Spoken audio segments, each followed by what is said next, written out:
je vais dire quelque chose qui n'est pas politiquement correct, mais je pense qu'on le fera le jour où on aura des dirigeants qui auront compris ce que c'est que l'informatique. Et enfin, au sens très large du terme, pour le coup, numérique, télécom, etc., etc. Or, force est de constater que ce n'est pas le cas.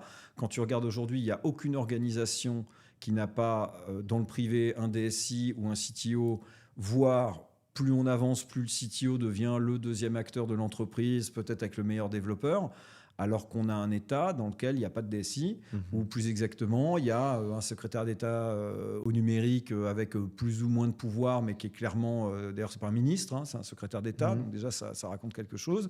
Et on a dans l'organisation de travail une DSI quand même qui est rattachée au service du Premier ministre, mais qui n'a pas des budgets incroyables. Et en tout cas, on n'a pas compris à quel point... C'est assez marrant, je discutais avec des grands patrons français, notamment un qui continue à être assez actif dans des gros fonds américains, et qui me disait, quand l'IA est arrivée, on a imposé à toutes les entreprises dans lesquelles on avait des participations des analyses de ce que l'IA allait changer, métier par métier, boîte par boîte, en leur disant, vous n'avez pas le choix, voilà. Mais est-ce qu'on a fait ça en France ? Est-ce qu'aujourd'hui, dans l'administration française, on a entamé un plan d'IA pour moderniser la manière dont on dépose les permis de construire ?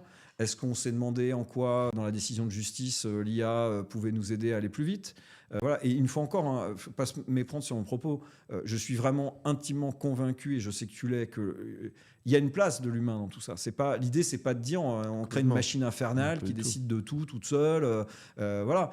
Mais il n'empêche qu'une fois encore, on est dans le sujet qu'on abordait au début de notre entretien, c'est est-ce qu'on fait comme si ça n'existait pas, et puis on attend gentiment de se faire déclasser, ce qui est quand même un peu en train d'arriver, si on regarde les chiffres, c'est pas moi qui le dis, ou est-ce que non ?